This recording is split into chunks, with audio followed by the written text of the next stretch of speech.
So the final part of the process now is the addition of the white colored pencil. Now it's the safest to start in the brightest areas, and there's a couple of really bright areas, and this is one of them. And I'm going to start here, and it is one of the brightest areas, but just like everything else with black, I'm going to take my time and build it up using small circular strokes. That might even be a little bit more than I want right now, but I think it'll be all right. You can use hatching, cross hatching, whatever works in that particular area. Just make sure that I would start in the brightest areas, but just not make it as bright as you think that it should be. So I'll be moving ahead, working on it, and then stopping, and then showing you the progress that I've made. But I wouldn't put anything stronger on it than that right now, okay? So I've got a foundation just about everywhere in the shoulder where I want to use white. There's plenty of gray paper coming through. I hope you can see that. I'm going to zoom in a little bit, and hopefully it won't start shaking too much. At this point, using white, you could go around the whole form wherever you're going to be adding white and leave it about like this. I think the temptation might be to work up one area at a time, so that's probably what I'm going to do, is work up to just about where I think it should be on top of this foundation. So I'm building it up. I'm what's called burnishing. Burnishing is giving a little bit more pressure, pushing down a little bit. You really don't need to press down hard. You don't want to. And there's a few highlight areas here and there, and I wouldn't go for those specifically at the risk of not being able to make it bright enough in some of these subtle areas. So I'll leave that part up to you, but I wouldn't push it too hard, too much anywhere, especially at the beginning. My brightest areas are up against the shadow areas. You'll notice, like here, and then up against this cast shadow of the neck. It's a little bit stronger there. So I can always come back to this because I don't think I've made it too bright anywhere. So I can always come back to this, so I think I'll move around the form a little bit. And because I did this area last, maybe I'll work on this next.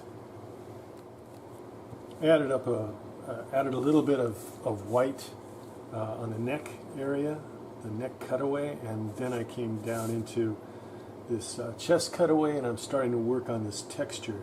And remember, I'm trying to stay, and I hope you do too, stay away from combining the black and the white. There should be a transition gray paper between all of the blacks and the whites. There's no place at all where they would come together that I can see anyway. Okay. Sure, black against white, that happens all the time, especially on a hard edge and a cut edge. But rarely, if ever, need to worry about combining black and white. It just makes this really strange looking gray, which we have a really nice gray of the paper, so let's use that. I'll keep working on the texture here, and then I'll move my way down. It seems to be I'm moving this way anyway. I got most of the texture done, at least a foundation of the texture done in this cutaway chest, and now I'm going to move down, and now we can talk about the use of reflected light, and I'm not even going to bring white anywhere into reflected light. I'm going to leave it just the gray of the paper, or maybe it has a very, very soft wash, we could call it, of black over it, just really, really, really soft. But most of this is paper. Wherever I've got my light, that's the only place I'm going to bring in white colored pencil. So I'm going to start up here, upper belly, start working softly again, bringing it up slowly, and work my way down the torso till I get down to the belly here. So I've got the softest amount possible on the ribs. I just want a little bit of light touching. across the surface of the ribs. Most of the light, and understand where your light source is coming from. My light source is slightly behind and above, coming down from the right side. You can tell from the cast shadows. There's a real good indication right there, right here. So most of the brightest lights are up the top, like they usually are. But then because the belly's coming out towards the light source a little bit more, there's a really nice strong light, highlight and light hitting the surface of the belly. So I'm going to work on that and then maybe come over to the leg a little bit and wrap it up. The brightest lights, as they usually are, up against the shadow. So I'm going to start from there and work my way out into the paper surface and almost just fade it out because I want to keep a little bit of that paper surface where the belly turns away from the light.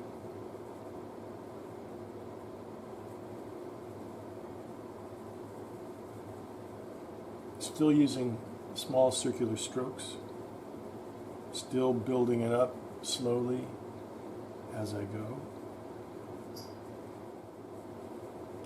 I'll finish this area up.